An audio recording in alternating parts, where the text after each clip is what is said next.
sẽ gây cơn na chú lòng na lên hồi chú anh phải chăm ho tình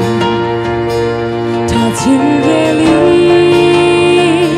ra lấy niềm sẽ gây cơn na có tình na ông về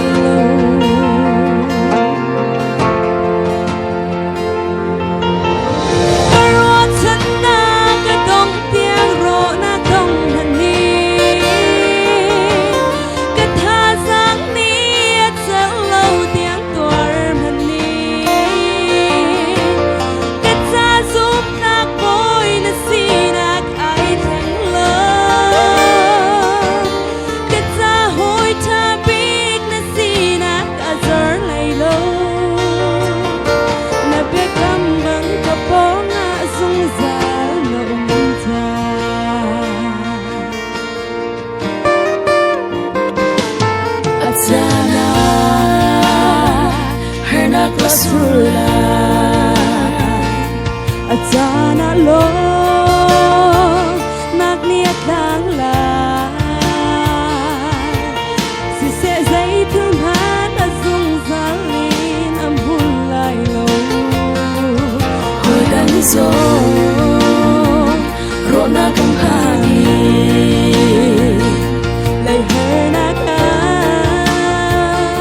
lot ben hay lo kan hodon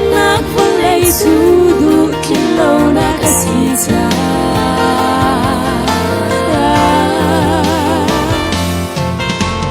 Karotan na katong tiang ro na kong hani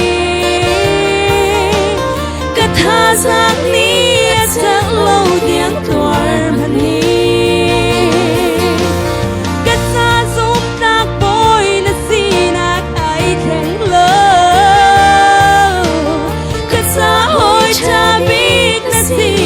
azar laylo na bia kambang kaponga sungzat no umsa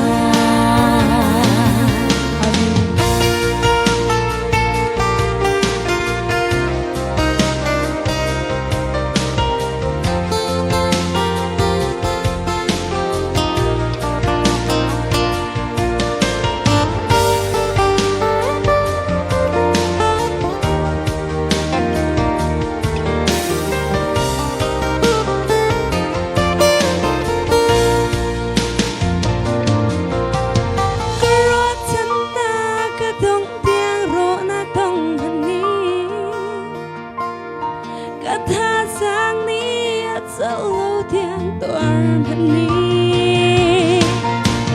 cất xa giúp ta bôi na si na gai khen lơ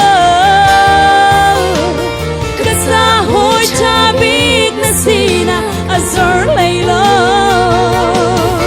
na bia cầm bằng cặp bó ngã rung ra nụ ta dây thiêu bầu cùng xe cái chim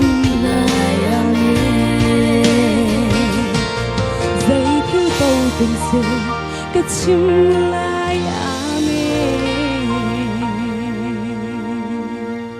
Kadilag sawi panilso na kang piak-piak ko se.